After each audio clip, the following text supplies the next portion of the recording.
esse ano 2023, haverá o Campeonato Mundial Sub-20, que vai ser disputado na Indonésia. E o Brasil tem muita história na competição, tendo ganho até aqui 5 títulos mundiais, só perdendo para a Argentina, que tem 6. A competição foi iniciada em 1977 na Tunísia, tendo sido a União Soviética a primeira campeã. E de lá para cá, muitos grandes craques do futebol mundial surgiram na competição. Jogadores que apareceram como promessas e se transformaram em verdadeiros craques e gênios do futebol mundial durante a história. Como no Mundial de 1979, realizado no Japão, quando o mundo enfim conheceu o talento de Diego Maradona. Foi o astro e capitão na primeira conquista da Argentina. Em 1983, o Brasil enfim conquistou seu primeiro título mundial sub-20, antes chamado de Mundial de Júniores, revelando craques históricos não só para o Mengão, como para o futebol brasileiro e mundial. O Mundial foi realizado no México e o Brasil estreou empatando com a Holanda em 1-1, gol do vascaíno Giovani. Os holandeses contaram com ninguém menos que Marco van Basten, atacante que viria a ser um dos maiores jogadores da história do futebol mundial. No jogo seguinte, o Brasil venceu a Nigéria por 3-0, com outro gol de Giovani, gol de Marinho Ram e do flamenguista Gilmar Popoca, que foi um dos destaques daquela seleção sub-20. O terceiro jogo foi contra a Rússia, e o Brasil venceu por 2-1, com outro gol de Giovani e outro de Marinho Ram. O Brasil passava para a segunda fase do Mundial. Nas quartas de finais, o Brasil venceu a antiga Tchecoslováquia por 4-1, lembrando a Copa de 70, que também foi realizada no México, e o Brasil passou com o mesmo placar. No Mundial Sub-20, os gols foram de Giovani, 2 vezes, Dunga, e dele, Bebeto, mais um craque do Mengão na competição. Nas semifinais, 2-1 na Coreia do Sul, com mais um gol do flamenguista Gilmar Popoca e outro de Marinho Ram. O Brasil se garantiu na final do Mundial pela primeira vez. E na final, o Brasil venceu a Argentina por 1-0, gol de Giovani de pênalti, que terminou como craque e artilheiro do Mundial. O Brasil também havia vencido a Argentina na final do Sul-Americano, que colocou ambos no Mundial. O Brasil chegava, enfim, ao seu primeiro título da competição, revelando grandes craques. Um dos destaques da seleção foi o meia Gilmar Popoca, que fez um ótimo Mundial.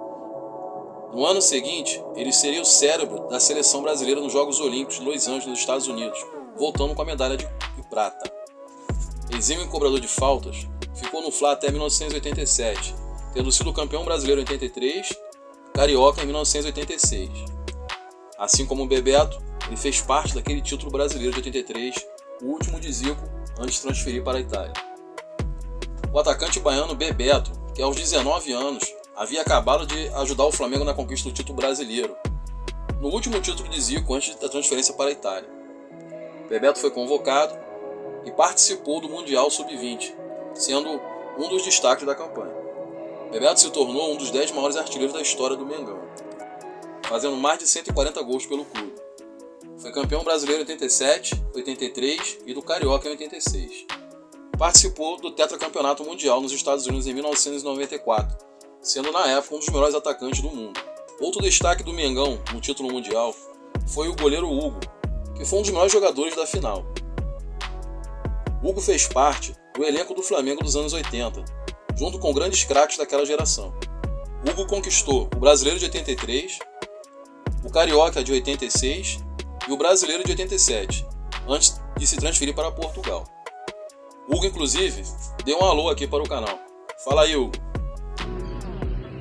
Alô, Alifran, grande abraço, meu amigo, obrigado aí pela essa oportunidade de participar desse grupo aí, o Fla Patriotas, estou aí junto com você e falar um pouco, né, do Hugo. Eu sou o Hugo, ex-goleiro do Flamengo, campeão sul-americano, esse torneio que está sendo disputado agora, que o Brasil venceu o Peru por 3-0, sul-americano, e campeão mundial pela seleção brasileira em 1983, primeiro título do Brasil, tanto sul-americano como mundial. Esse título presente, juntamente com Dunga, Bebeto, Jorginho, Mauricinho, Paulinho Carioca, Heitor, Aloysio, enfim, Giovani do Vasco.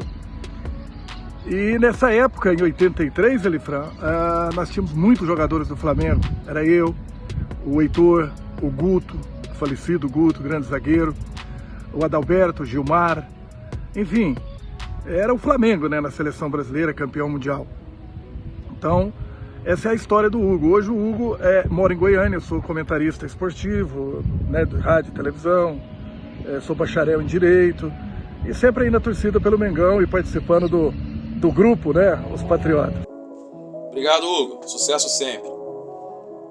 Após voltar de Portugal, Hugo passou pelo interior de São Paulo e jogou no Corinthians e no Fluminense, antes de encerrar a carreira em 98. Adalberto era tido como um sucessor de Júnior na lateral esquerda do Mengão, mas uma séria contusão abreviou sua carreira. Seu filho Rodrigo fez carreira na Espanha, chegando a jogar até na seleção espanhola. Adalberto fazia parte do elenco do Brasil no Mundial de 83. Outro destaque daquele time foi o lateral Jorginho, que na época era do América, mas no ano seguinte veio para o Mengão, fazendo história no clube. Seus cruzamentos perfeitos ajudaram demais nas conquistas do Carioca de 86 e do Brasileiro de 87. Após ir para a Europa, Jorginho também foi um dos destaques do Brasil na Copa do Mundo de 94, quando o Brasil chegou ao tetracampeonato. Jorginho, Bebeto e o Meia Dunga fazem parte da história do futebol brasileiro e mundial. Além de terem sido campeões mundiais pela seleção no Sub-20, foram também campeões mundiais como profissionais na Copa de 94 nos Estados Unidos.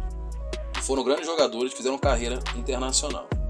Dessa seleção campeã, passariam pelo Flamengo também o zagueiro Guto, o lateral Heitor, o atacante Sidney, que na época foi jogador do São Paulo, e o atacante Paulinho, que foi ídolo do Fluminense e também passou pelo Flamengo. E o comandante dessa seleção foi o treinador Jair Pereira, que também passou pelo Mengão, na conquista da Copa do Brasil de 1990, a primeira do clube. Lá atrás comentamos que o Brasil havia garantido a vaga no Mundial ao conquistar o Sul-Americano da categoria sobre a própria Argentina, na vitória por 3-2. E olha só quem participou da jogada do gol da vitória. Nada mais, nada menos que os 3 futuros campeões mundiais na Copa de 94. Jorginho, Dunga e Bebeto construíram a jogada do pênalti, que foi convertido por Giovani, dando o título sul-americano ao Brasil e colocando o Brasil no Mundial, que conquistaria no México.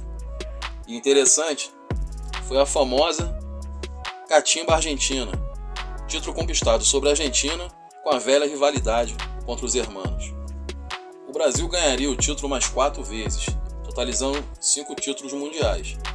Mas sem dúvida, o título de 1983 foi o mais histórico para nós rubro-negros, pois revelou grandes jogadores para a nossa história e para o futebol mundial. Dá um like, se inscreve no nosso canal e a gente vai continuar sempre aqui falando tudo aquilo que se refere à história rubro-negra. Grande abraço, saudações rubro-negras e até o próximo programa.